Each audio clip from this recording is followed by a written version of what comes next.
Hello and welcome to History 101 with me, your host, Doomsday. Tonight I'll be talking about who's, what's, when's, and how's of the fifth Roman emperor. Ladies and gentlemen, I present to you the history of Nero. All right, let's go to the comments and say hi to a couple of people here. Farmer Damon Baird, hello. Natalie, hi. Tom Nally, what's up, my brother? So, let's get talking about this guy here, Nero. Folks say, well, actually, Nostradamus says he's one of the antichrists. But let's get into this. Nero was the fifth Roman emperor, ruling from 54 to 68. His infamous reign is usually associated with tyranny, extravagance, and debauchery. Nero, originally named Lucius Dominatus Barnabas, there we go, belonged to the Julio-Claudian dynasty and was adopted as the heir by Emperor Claudius, his great uncle and stepfather. Ooh, uncle and stepfather. What the hell's going on there? Hi, Calvin. Brent, hi. What's going on, dude? Nero became emperor of the Roman Empire after the death of his adopted father, the Emperor Claudius, in AD 54, the last ruler of what historians call the Julio-Claudian dynasty. He ruled until he committed suicide in June AD of 68. Famously known for the apocryphal story that fiddled while Rome burned in a great fire. So yes, there is a scene that Nero played the violin as Rome burned. Nero has become one of the most infamous men who ever lived. During his rule, he murdered his own mother, Agrippa the Younger, his first wife, Octavia, and allegedly his second wife, Poppaea Sabina. In addition to ancient writers claim that he started the Great Fire of Rome in AD 64, so that he would rebuild the city center. So Farmer Damon Baird says Caesar was a title given to the most powerful person as leader, just like the title of president. Yes, that's correct. That was a title given to them. And there are many Caesars. There's Julius Caesar and Nero Caesar. And then there's Caligula. Yet, despite the numerous charges that have been leveled by ancient writers, there is evidence that Nero enjoyed some level of popular support. He had a passion for music and the arts, an interest that culminated in public performance he gave in Rome in AD 65. Also, while he was blamed for starting the fire, we didn't start the fire. Okay, so Psychomantium 13 says, I have a quote from Caligula on my wrist. Ah, who's that? Oh, Liz. Wow. Augustus says Farmer Damon Bard. Yeah. So anyways, he took it upon himself to organize relief efforts, and ancient writers make other allusions to acts of charity that he performed. He let slip no opportunity for acts of generosity and mercy, or even for displaying his affability, wrote the otherwise critical Suetonius in the 2nd century AD. Recently, a newly translated poem has been published, and it depicts Nero in a positive light.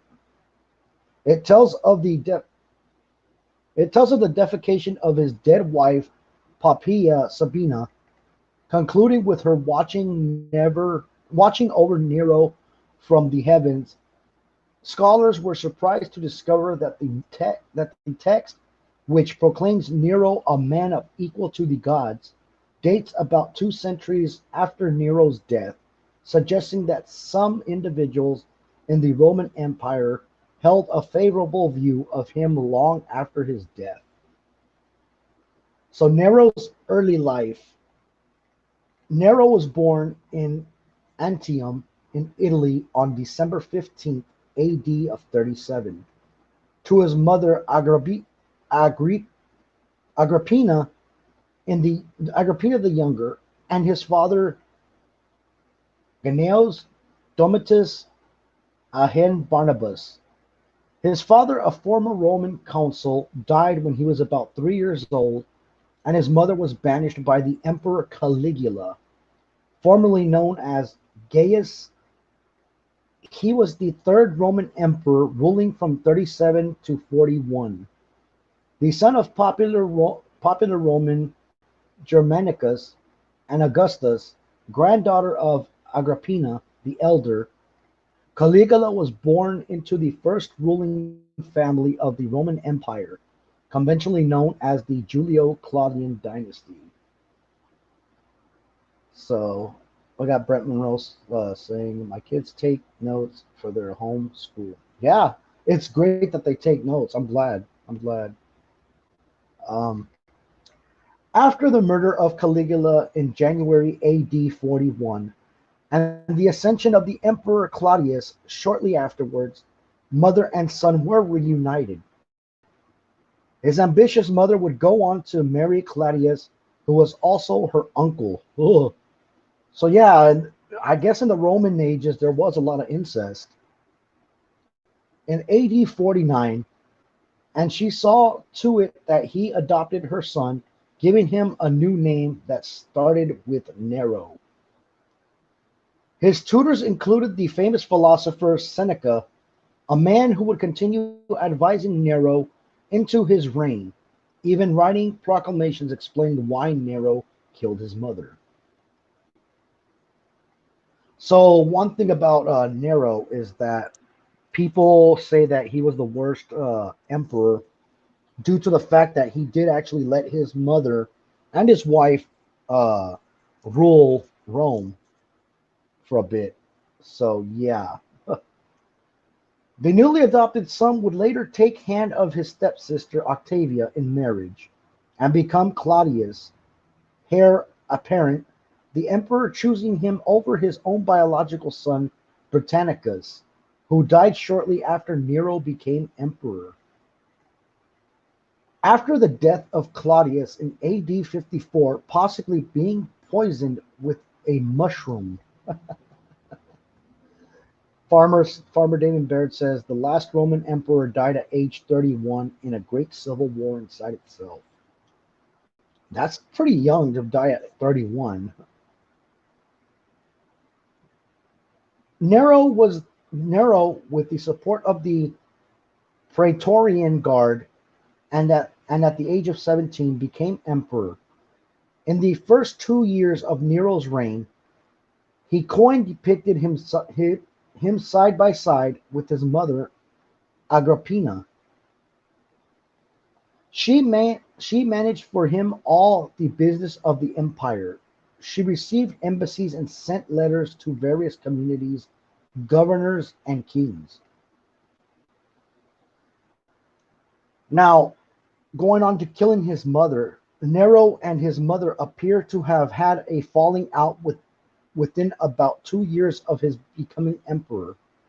Her face stopped appearing on Roman coins after AD 55, and she appears to have lost power in favor of Nero's top advisors, Seneca and Burrus, the commander of the Praetorian Guard who advised him on military affairs. Officially, the reason given for Nero's orders to kill his own mom in AD 59 was that she was plotting to kill him, for whatever reason that was. Nero knew that he was making a decision that could come back to haunt him.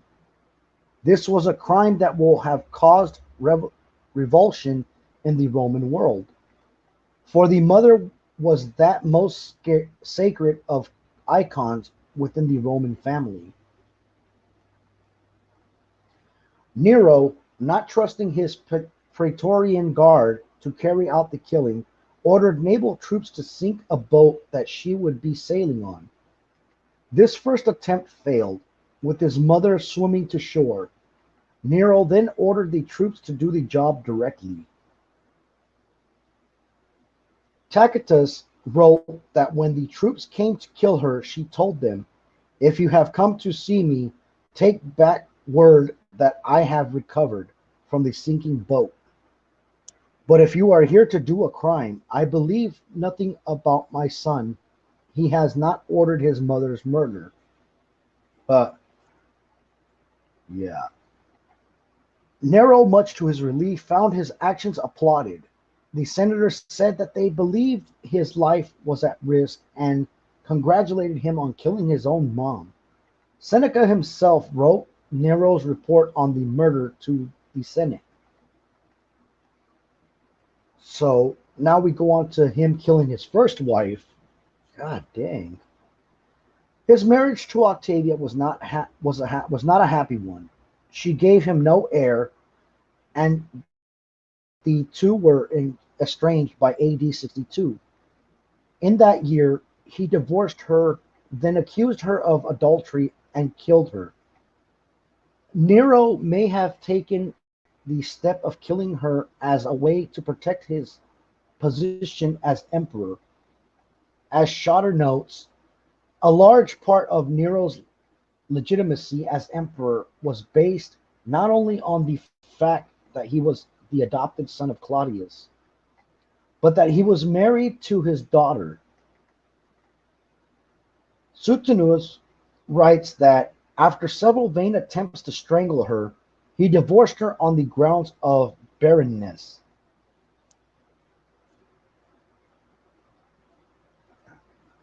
Hold on, give me a second. Okay. All right. And when the people took it ill and openly reproached him, he banished her besides. And finally, he had her put to death on a charge of adultery that was so shameless and unfounded that when all who were put to the torture maintained her innocence, he bribed his former preceptor Anistus to make a pretend confession that he had violated her chastity by stratagem. So Nero would go on to marry already pregnant Poppaea, Sabina, in that same year, and she would give birth to their daughters, who lived only about 3 months in January AD 63. He took the death of their infant daughter hard and had the baby defied. In AD 65, with Poppaea while Poppaea was pregnant again, she died. Ancient writers say Nero killed her with a kick to the belly. However, newly deciphered poems of Egypt cast doubt on this, showing Poppaea in the afterlife wanting to stay with Nero. Poppaea loves her husband, and what it implies is this story about the kick in the belly cannot be true. She wouldn't love him if she had been killed by a kick in the belly. Huh. So now let's go on to the Great Fire of Rome. On the night of July 18th, AD 64, a fire started in the Circus Maximus that would burn out of control, leaving little of the city untouched. At the time it occurred, Nero was at Antium, but immediately returned to Rome to oversee the relief efforts. While ancient writers tend to blame Nero for starting the fire, this is far from certain. Much of Rome was made with combustible material, and the city was overcrowded. After the flames died down, Nero apparently tried to cast blame on the Christians. At the time of fairly small sects, Nero fastened the guilt and inflicted the most exquisite tortures on a class hated for their abominations, called Christians by Populace. Wrote Tacitus, translation from the Jurgen Malit's Nero. Mockery of every sort was added to their nailed crosses, or were doomed to the flames and burnt, to serve as nightly illumination when daylight had expired. While it is not known whether Nero started the fire, he did take advantage of the space it cleared. He started to work on a new place called Dominus Aurea, Golden Place, which was said at the entranceway to have included a 120-foot long column that contained a statue of him. Nero's rule would have its share of bloodshed in places throughout the empire. In Britain in AD 60, the Iceni queen Boudica, also spelled Boudicca, oh, it's Boudicca, rose in rebellion after she was flogged at her daughters raped by Roman soldiers. Her husband, King Prastigas, had made a deal with Claudius that would see him rule as the client king. Upon his death in AD 59, the officials appointed by Nero ignored it, seizing Iceni land. At first, Boudicca was successful, overrunning a number of Roman settlements and military units. At the Camululum and the Lodinium, the results of Boudiccan revolt may be compared on a smaller scale with those of the volcanic eruptions that smothered Pompeii and Herculaneum. Hey Dominic, what's going on, brother?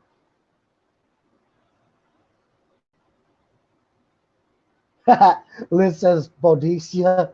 Were there a lot of voluptuous women there? Apparently so.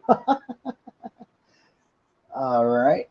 Ancient sources say that Nero considered evacuating the islands, but this proved unnecessary as the Roman commander on the island, Gaius Suetonius Paulinius, massed a force of 10,000 men and defeated Boudicca at the Battle of Watling Street. Britain was the only place where Rome had military trouble during Nero's reign. In East Rome, fought and essentially lost a war with Parthia, having to give up plans to annex the Kingdom of Armenia, which served as a buffer between the two powers. So Damon says, world powers that were conquered or fell. Babylon was defeated by Medo Persia, in which they were defeated by the Greeks. The Greeks were defeated later on by the Roman Empire, who ruled between 500 to 600 years after the fall of the Roman Empire. They were ruling throughout the world as a different power as Roman Catholic Church to this day. The last current world power known as Anglo-America. The two countries who are this UK and United States. Yeah, it is. Okay.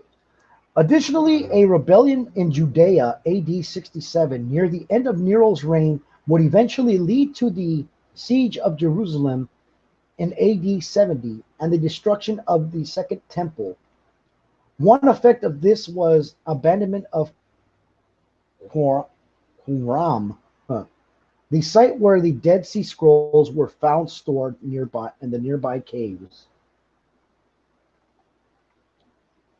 Not all of Nero's dealings throughout the empire ended in violence. In AD 66, Nero, a lover of Greek culture, embarked on a trip to Greece, which had been under Roman control for about 2 centuries by this time. Nero took part in several Greek festivals, taking home 1,808 first prizes for his artistic presentations. The Greeks also agreed to postpone the Olympic Games by 1 year so that Nero could compete in them. That wasn't all they agreed to do. To the athletic contest were added for the first time artistic competitions. which including singing, acting for Nero's sake. In one dangerous race, he fell off his chariot, but the Hellenic judges in the charge of the game nevertheless granted him the wreath of victory.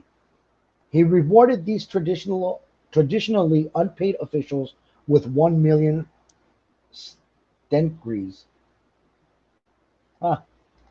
Nero was so happy with the results of his trip to Greece that he rewarded the Greeks their freedom, essentially tax exemption.